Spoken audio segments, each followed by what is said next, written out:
रामबन से बड़ी खबर के साथ शुरुआत करेंगे, जहां आतंकी ठिकाने का भांडाफोड़ हुआ है। हथियार और गोला बारूद बरामद हुआ है। खारी में सेना और पुलिस की संयुक्त रूप से ये कार्रवाई सामने आई है। रामबन से आपको ये बड़ी खबर दे रहे हैं, जहां आतंकवादी ठिकाने का भांडाफोड़ हुआ है। हथियार और गोला बारूद भी इस ठिकाने से बरामद हुआ है। खारी में सेना और पुलिस ने एक संयुक्त रूप से इससे अंजाम दिया है और एक बड़ी सफलता के तौर पर इसे देखा जा रहा है, जहां भारी मात्रा में गोला बारूद और हथियार इस आतंकी ठिकाने से बरामद हुआ है। रामबन से आपको ये बड़ी खबर इस वक्त दे रहे हैं। तस्वीरें आप देख सकते हैं, ये असलाह बरामद हुआ है इस आतंकी ठिकाने से, जिसका भांडाफोड़ खारी में सेना और पुलिस ने संयुक्त रूप से किया है।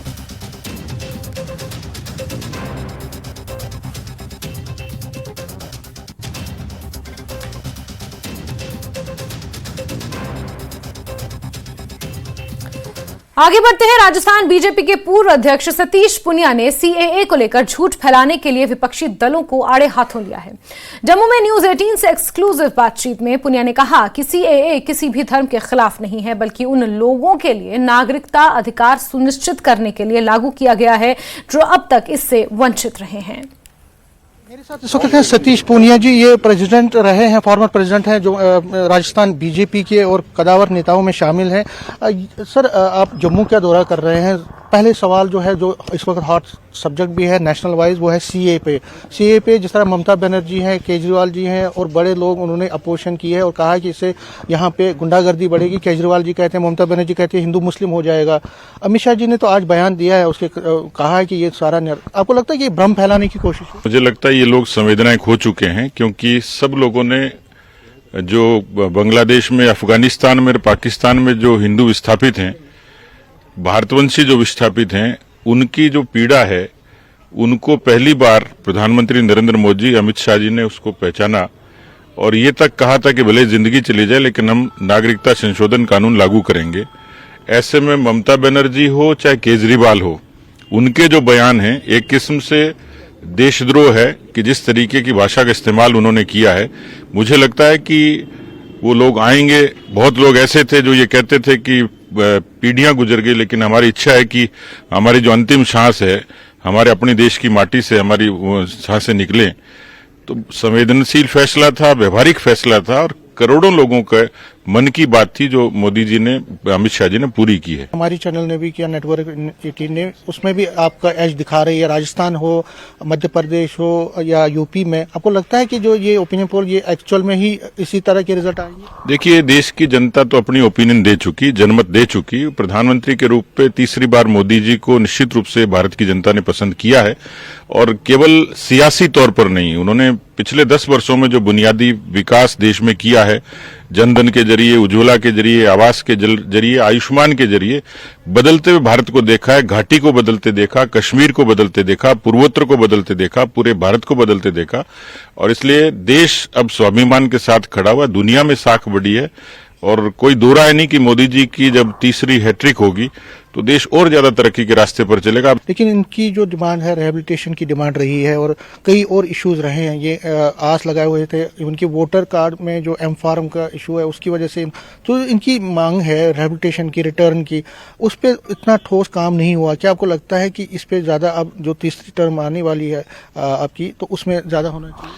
देखिए, आप उस समय को देखिए जब वाजपेयी जी ने जमहूरियत, कश्मीरियत और इंसानियत की बात कही थी, तो पूरे कश्मीर के बदलाव के लिए कही थी, उत्थान के लिए कही थी और जिस तरीके का दंश कश्मीरी पंडितों ने झेला है, विलंब हो सकता है लेकिन मुझे पूरा भरोसा है देश की सरकार कश्मीरी पंडितों के साथ खड़ी है। जो योग्य सेवा हो सकती थी, आवास से लेके उनके मुआवजे तक, लेकिन घाटी में कश्मीरी पंडितों का पुनर्वास होगा, दुनिया की कोई ताकत रोक नहीं सकती। जब आप ही कह रहे हैं राम मंदिर का मसले का समाधान हो गया, पत्ता भी नहीं हिला, नहीं तो लोग कहते थे देश में गृहयुद्ध होगा, लेकिन सभी कौमों ने उस फैसले को स्वीकार किया। 370 के एब्रोगेशन को कौन मानता था कि देश में कभी ऐसा होगा का?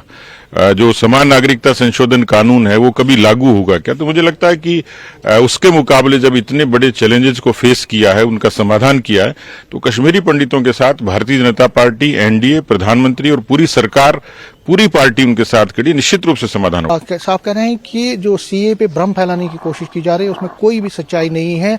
सीए जो है किसी की नागरिकता छीनता नहीं है, इसमें हिंदू मुस्लिम करने की कोई जरूरत नहीं। और कश्मीरी पंडितों पे उन्होंने कहा कि कश्मीरी पंडितों का जो मसला है, इनके जो इश्यूज हैं उनको एड्रेस करना बीजेपी की प्राथमिकता है और उसको पूरी तरह से उनकी मसले और मसाइल को हल किया जाएगा। कैमरामैन आशु के साथ में समीर भट्ट, न्यूज़ 18 जम्मू। आगे बढ़ेंगे। जम्मू कश्मीर भाजपा के महासचिव अशोक कौल ने कहा कि उनकी पार्टी खर्च को बचाने के लिए एक देश एक चुनाव का समर्थन करती है। वहीं कौल ने सीएए पर हंगामा करने के लिए विपक्षी दलों पर भी कटाक्ष किया। ऐसा है कि कोई गुरु मंत्र नहीं है। भारतीय जनता पार्टी पिछले 1-1.5 महीने से ज्वाइनिंग के कार्यक्रम कर रहे हैं, हजारों की संख्या में ज्वाइनिंग हुई है। आज हमने उनमें से कुछ प्रमुख जो लोग थे, उन प्रमुख लोगों को आज यहाँ बुलाया था हमने पार्टी ऑफिस में। उनके साथ हमने इंट्रोडक्शन भी की और उनके भी सुझाव सुने और हमने उनको 2 बातें करने के लिए कहा है। पार्टी के कार्यकर्ता बनने के बाद 2 काम जो उनको करने हैं, एक उनको लाभार्थियों से संपर्क करना है, जो लाभार्थी है, जो स्कीम्स के बेनिफिशरीज हैं उनसे उनको संपर्क करना है, और दूसरा हमने उनको कहा कि बूथ पर काम करना है। बूथ विजय अभियान जो पार्टी ने चलाया है उसमें हर बूथ में जाकर बूथ में वोट कैसे बढ़ेंगे, बूथ में हम जो मोदी जी ने कहा कि 370 वोट बढ़ाने हैं, वो 370 वोट कैसे बढ़े, इसकी इनके साथ बातचीत हुई है। वहाँ के की वोटर्स के साथ मिलना, वहाँ के सामाजिक बरादरियों के साथ मिलना है, वहाँ के जो कुछ रिटायर्ड लोग हैं उनके साथ मिलना, और कुल मिलाकर उस बूथ को हमने विजय करना है। उस बूथ पर हमको जो वोट पड़ेंगे उसका मैक्सिमम वोट जो है वो भारतीय जनता पार्टी के खाते में जाए, ये बात हमने उनसे कही। ऐसा कोई मुद्दा नहीं है, ये मुद्दा तो पार्लियामेंट में 2 साल पहले पास हुआ था और उस समय हम सब जानते हैं कि किस प्रकार इन तथाकथित जो सीडो सेक्युलरिस्ट हैं उन्होंने किस प्रकार का माहौल बनाया देश में। एक राइट टाइम लेकर संगठन सरकार ने इसको घोषित किया है, और ये जो प्रताड़ित लोग हमारे हैं और माइनॉरिटी जो प्रताड़ित है, उन माइनॉरिटीज जो यहाँ आए हैं उनको नागरिकता मिली, उनको नागरिकता मिलनी चाहिए। ये भारतीय जनता पार्टी के मैनिफेस्टो का विषय है, ये भारतीय जनता पार्टी की आइडियोलॉजी का विषय है, और इस विषय को हमारी सरकार ने लागू किया है। हम इसके लिए उनको बधाई देते। तो आपको लगता है कि जो ये भ्रम फैला रहे हैं ये भ्रम फैला रहे हैं कि भाई ये तोहफा है रमजान का? कौन सा तोहफा है ये रमजान का? ऐसा कुछ नहीं है। ये ऐसे लोग जो माइनॉरिटीज प्रताड़ित हुई है, वहां उन माइनॉरिटीज को प्रताड़ित जो होकर जब वो यहाँ आई है उनको नागरिकता मिल रही है, ये कोई बहुत बड़ी बात नहीं है। आगे बढ़ेंगे। जम्मू कश्मीर के पुलिस महानिदेशक आर स्वैन का कहना है कि पुलिस नशा तस्करों पर शिकंजा कस रही है। जम्मू में नशा मुक्ति केंद्र का उद्घाटन करने के बाद मीडिया से बात करते हुए उन्होंने कहा कि पाकिस्तान जम्मू कश्मीर में नशे की तस्करी करा रहा है। इस सप्लाई चेन को तोड़ने के लिए पुलिस कदम उठा रही है। जम्मू कश्मीर में हम लोग एक ड्रग की एक चैलेंज जो है बहुत एक बड़ा चैलेंज के तौर पे फेस कर रहे हैं, उभर के आ रहा है। मेरे ख्याल में इसका रीजन ये है, this challenge is really there and it is really a major challenge. उसका वजह ये है कि इससे पहले हमारे पास जो चरस बेस्ड था, कैनबिस की जो थी, वो एक डोमेस्टिक होमग्रोन चैलेंज थी और उसकी कॉन्सिक्वेंसेस सब लोगों को पता है, वो लिमिटेड थी। अब जब ये हार्ड ड्रग्स की तरफ चला गया, जिसमें हम हेरोइन और ब्राउन शुगर की बात करते हैं, इसका चैलेंज इसलिए आ रहा है कि ये पार से आ रहा है। ये J&K में इसलिए है क्योंकि वी हैव बॉर्डर, और ये ज्यादातर हम वेस्ट में हैं, और इसलिए पाकिस्तान के बॉर्डर होने के नाते entire challenge comes from the across the border as far as the heroin is and brown sugar is concern. कितना ग्रेव है, कितना एडिक्ट्स है, इसके आंकड़े जो हैं वो मुख्तलिफ हैं, पर मेरे ख्याल में उसमें कोई ऐसे स्टैटिस्टिक्स तो है। और इस बीच चंबा से बड़ी खबर, जहां चंबा के मुख्य मार्ग कफाड़ी पर भारी भरकम चट्टान सड़क पर गिरने से रास्ता बाधित हुआ है।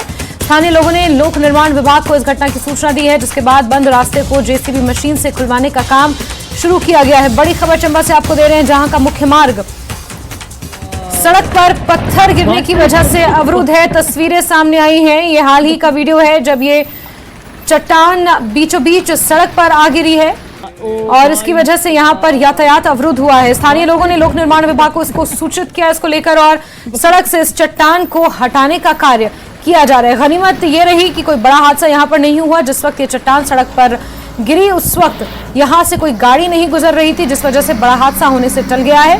फिलहाल के लिए ये मुख्य मार्ग अवरुद्ध है यातायात। बरोटीवाला के साई कोडी में बेटे ने अपने पिता पर जानलेवा हमला किया है। आरोपी बेटे ने पिता पर लात घूंसे से हमला किया और बुजुर्ग को मरा हुआ समझकर जंगल में फेंक दिया। घटना के बाद से ही आरोपी बेटा और उसका साथी मौके से फरार हैं। पुलिस पीड़ित बुजुर्ग ने बेटे और उसके साथी के खिलाफ कार्रवाई को लेकर पुलिस से गुहार लगाई है। पीड़ित का कहना है कि आरोपी बेटे और उसके साथी को जल्द गिरफ्तार किया जाए। संजीव कुमार और निर्मल कुमार सन ऑफ परशुराम, जो मेरा भतीजा लगता है निर्मल कुमार, उन्होंने आगे मेरे को मारना शुरू कर दिया डंडे से मार मार मेरे को फेंक दिया। घर से कोई 300 मीटर दूर सर मेरे को घर से फेंक दिया उन्होंने मार मुड़ के। और सर मेरी चोटें बहुत फ्रैक्चर हुआ बाजू पे और यह बहुत ये चोटी सारे शरीर में बेटा हो गई है चोटें अभी। और सर फिर अभी तो कोई कार्रवाई नहीं। इसमें जो है हम सख्त से सख्त कार्रवाई अमल में ला रहे हैं। अभी भी मेरी टीम जो है क्या नाम उनके घर पर गई है और हम कार्रवाई इसमें सख्त से सख्त अमल में ला रहे हैं। कांग्रेस सरकार द्वारा प्रदेश की महिलाओं को 1500 रुपए के फॉर्म निकालने पर भाजपा ने हमला बोला है। भाजपा नेत्री और रोहडू विधानसभा क्षेत्र से प्रत्याशी रही शशि बाला ने प्रदेश सरकार पर आरोप लगाते हुए कहा कि लोकसभा चुनावों से पहले महिलाओं को ठगने का प्रयास किया जा रहा है। चुनावों के समय कांग्रेस ने कहा था कि हर महिला को 1500 रुपए मिलेंगे, लेकिन फॉर्म में कई तरह के राइडर लगाए गए हैं। अगर परिवार में भी किसी को पेंशन मिल रही है तो भी महिला 1500 रुपए उसे नहीं दिए जाएंगे। ये प्रदेश की महिलाओं से छलावा है और आने वाले लोकसभा चुनाव में कांग्रेस को इसका परिणाम भुगतना पड़ेगा। प्रदेश में जो ये सरकार आज बनी है कांग्रेस पार्टी की, झूठ बोल के सत्ता में आई थी 10 गारंटियों को लेकर, जिसमें गारंटी एक ये भी थी कि महिलाओं को 1500 रुपये देंगे, लेकिन उसमें ये था गारंटी में कि प्रदेश की हर एक महिला जिनकी उम्र 18 से 60 साल के बीच में है, उन सब महिलाओं को पर मंथ आप देंगे 1500 रुपये। लेकिन अभी सरकार को बने हुए 1 साल 2 महीने हो चुके हैं और आप कह रहे हैं कि हम 5 लाख महिलाओं को देंगे 1500 रुपये। आपने 24-25 का भी बजट जो बना है प्रदेश का, उसमें आपने प्रावधान नहीं किया है महिलाओं को पैसे देने का। हम महिलाओं को 1500 रुपये देंगे, उनके आप फॉर्म भी भर रहे हैं, लेकिन आपने उन फॉर्म को भरने के लिए आपने अभी जो राइडर्स लगा रखे हैं कि आपको पेंशन भोगी आप नहीं होने चाहिए, आपके घर से कोई एम्प्लॉय नहीं होना चाहिए, आप आंगनबाड़ी कार्यकर्ता है तो भी नहीं मिलेगी आप। लेकिन आपने जब ये अनाउंसमेंट की थी प्रदेश में कि महिलाओं को 1500 रुपये देंगे, तब तो आपने नहीं कहा था, ना कोई राइडर्स थे। लेकिन आप जनता को गुमराह कर रहे हैं। ये गारंटियां पूरी नहीं होगी, ये झूठ की सरकार है। ये खबरों का सिलसिला जारी, वक्त एक ब्रेक का।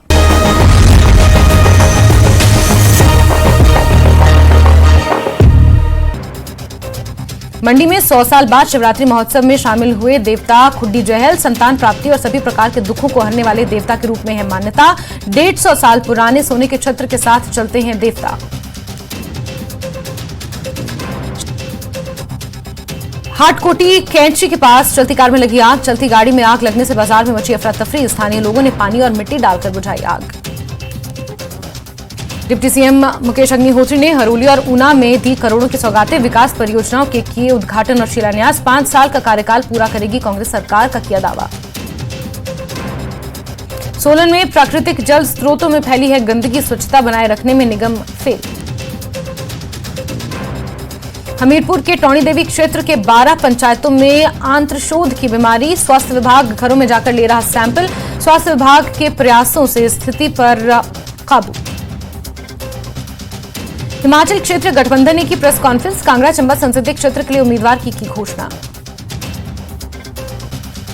13 दिनों से लापता है नेपाली मूल का टेक बहादुर। रामपुर से हरिद्वार के लिए एचआरटीसी की कराई थी टिकट। परिजनों ने गुमशुदगी की दी जानकारी। पुलिस विभाग भी नहीं कर रही मदद, परिजनों का आरोप। पूर्व मंत्री गायत्री प्रजापति के ठिकानों पर ईडी की छापेमारी। लखनऊ, अमेठी, मुंबई समेत 17 लोकेशंस पर सर्च ऑपरेशन जारी। वन नेशन वन इलेक्शन को लेकर सौंपी जाएगी रिपोर्ट। राष्ट्रपति द्रौपदी मुर्मू को सौंपी जाएगी रिपोर्ट, सूत्रों के हवाले से खबर। लखनऊ में अकबर नगर ध्वस्तीकरण मामला। गरीबों को प्रधानमंत्री आवास देगा एलडीए। लखनऊ विकास प्राधिकरण ने रखा प्रस्ताव। ग्रेटर नोएडा में 7वीं क्लास के बच्चे ने किया सुसाइड। 22वीं मंजिल से कूदकर दी जान। बच्चे की उम्र करीब 14 साल। बिसरख थाना क्षेत्र की घटना। फतेहपुर में भीषण सड़क हादसा। 2 डंपर की आपस में भिड़ंत। ड्राइवर और क्लीनर की जिंदा जलकर मौत। गाड़ी ओवरटेक करने के चक्कर में हुआ हादसा। मुरादाबाद में जीआरपी पुलिस की बदमाश से मुठभेड़। जहर खुरानी गैंग का सरगना मुठभेड़ में घायल। पुलिस ने घायल बदमाश को अस्पताल में किया भर्ती। बिजनौर में ट्रैक्टर पर सवार होकर स्कूल पहुंचे बच्चे। ट्रैक्टर पर खड़े होकर बनाया रील। ट्रैफिक नियमों की उड़ाई धज्जियां। पीलीभीत में गन्ने के खेत में मिला नरकंकाल। गुमशुदा शख्स के तौर पर हुई शिनाख्त। चाचा से झगड़े के बाद था लापता। कानपुर में 2 पक्षों में मारपीट के बाद फायरिंग। पुलिस ने मौके से कई खोखे बरामद किए। इलेक्ट्रॉनिक प्रेस क्लब के पास पहले बेल्ट चली, फिर पथराव हुआ।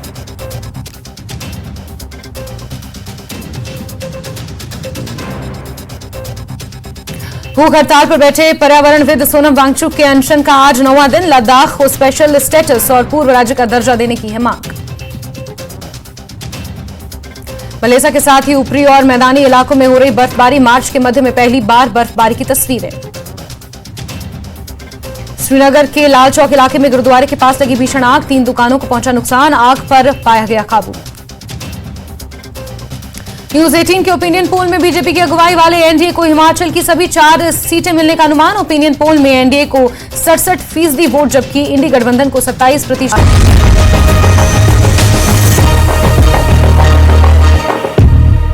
अब ब्रेक के बाद आगे बढ़ते हैं। हमीरपुर संसदीय सीट से भाजपा की टिकट मिलने पर केंद्रीय मंत्री अनुराग ठाकुर हमीरपुर के दौरे पर पहुंचे, जहां उन्होंने पार्टी हाईकमान का टिकट के लिए आभार जताया। इसी मौके पर सीएए कानून पर अरविंद केजरीवाल और ममता बनर्जी को करार जवाब भी दिया। उनका कहना है कि अरविंद केजरीवाल, ममता बनर्जी सीएए पर फिजूल बयानबाजी कर रहे हैं। साथ ही अनुराग ठाकुर ने इस बार चुनावों में विकास के मुद्दे को लेकर जनता के बीच जाने की बात कही। साथ ही 4 सीटों को जीतने का दावा किया। कार्यकर्ताओं ने केंद्रीय मंत्री का गर्मजोशी के साथ स्वागत किया। मौके पर भाजपा जिला अध्यक्ष देसराज शर्मा, पूर्व विधायक बलदेव वर्मा, कमलेश कुमारी, भाजपा उपाध्यक्ष उषा बिरला, मीडिया प्रभारी विकास शर्मा मौजूद रहे।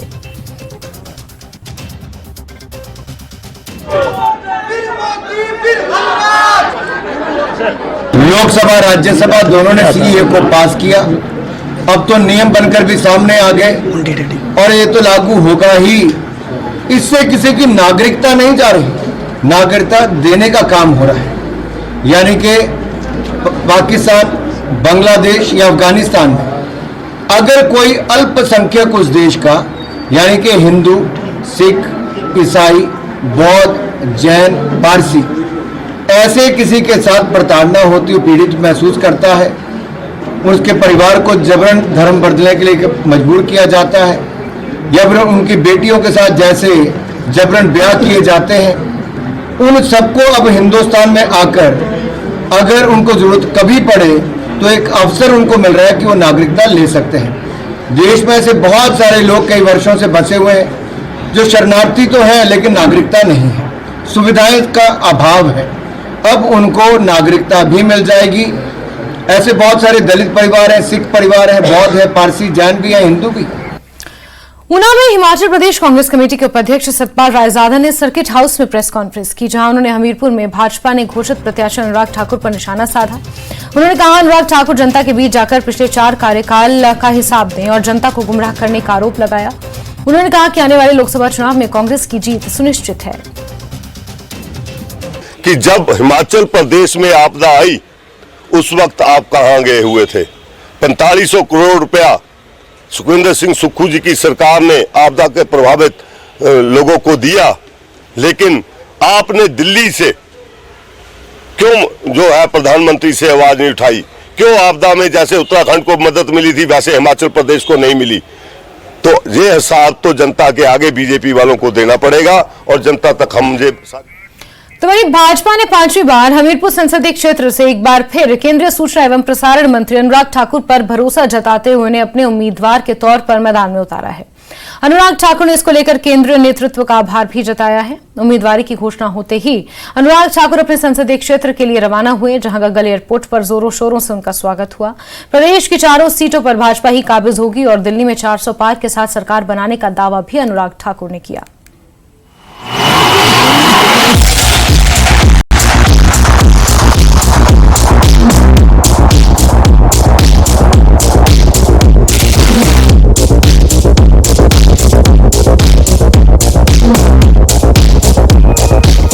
लगातार 5वीं बार भाजपा ने हमीरपुर संसदीय क्षेत्र से केंद्रीय मंत्री अनुराग ठाकुर को बतौर उम्मीदवार मैदान में उतारा है।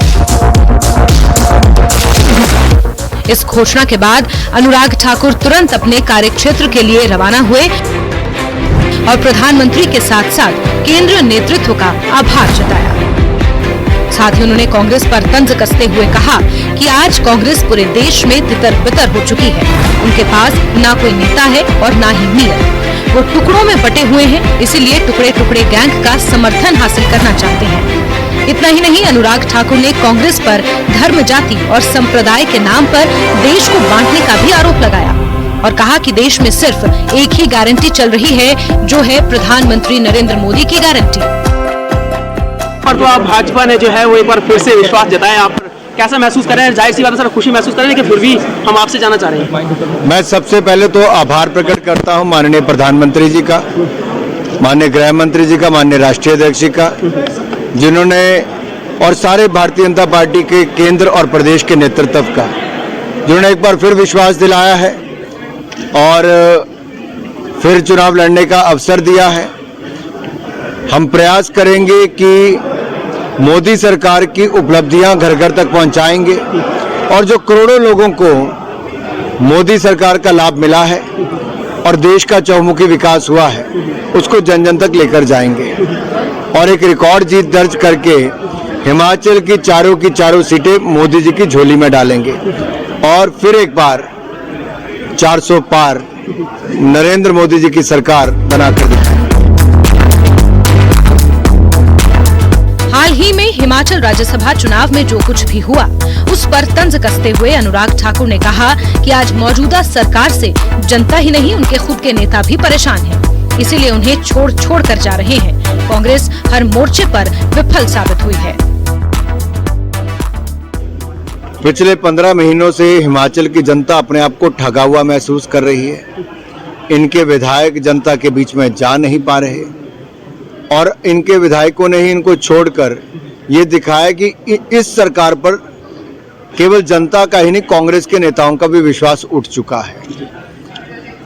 और ऐसे मौके पे जब चुनाव आते हैं तो चुनाव से पहले भी फॉर्म भरवाए थे, अब जब लोकसभा के चुनाव आए तब फिर फॉर्म आए। पहले के फॉर्म कूड़ेदान में फेंके थे, अब वाले पता नहीं कहां फेंकेंगे। हिमाचल में 4 और दिल्ली में 400 पार की बात करते हुए अनुराग ठाकुर ने कहा कि जनता तो अपना मन बना चुकी है। कांग्रेस चाहे जिसका भी समर्थन ले, पर जनता को प्रधानमंत्री नरेंद्र मोदी की गारंटियों पर ही विश्वास है। विचित्र शर्मा, न्यूज़ 18, धर्मशाला। चलिए आगे बढ़ते हैं खबरों में। और मुख्यमंत्री सुखविंदर सिंह सुक्खू जयसिंहपुर के सभा स्थल पहुंचे। कैबिनेट मंत्री यादवेंद्र गोमा ने अपने समर्थकों के साथ मुख्यमंत्री का स्वागत किया। जनसभा में सैकड़ों कांग्रेसी कार्यकर्ता पहुंचे। मुख्यमंत्री ने जनसभा को संबोधित किया। मुख्यमंत्री ने कहा कि हमने हिमाचल प्रदेश में कुछ कठोर नियम बनाए हैं, भ्रष्टाचार मुक्त करवाने के लिए कठोर नियम बनाए हैं। उससे जो आर्थिक मजबूती हासिल की, उसको बजट में लेकर आया हूं। इसके बावजूद 27 फरवरी को हमारे ही कुछ विधायक बागी हो गए। संजय राणा यहाँ करेंगे।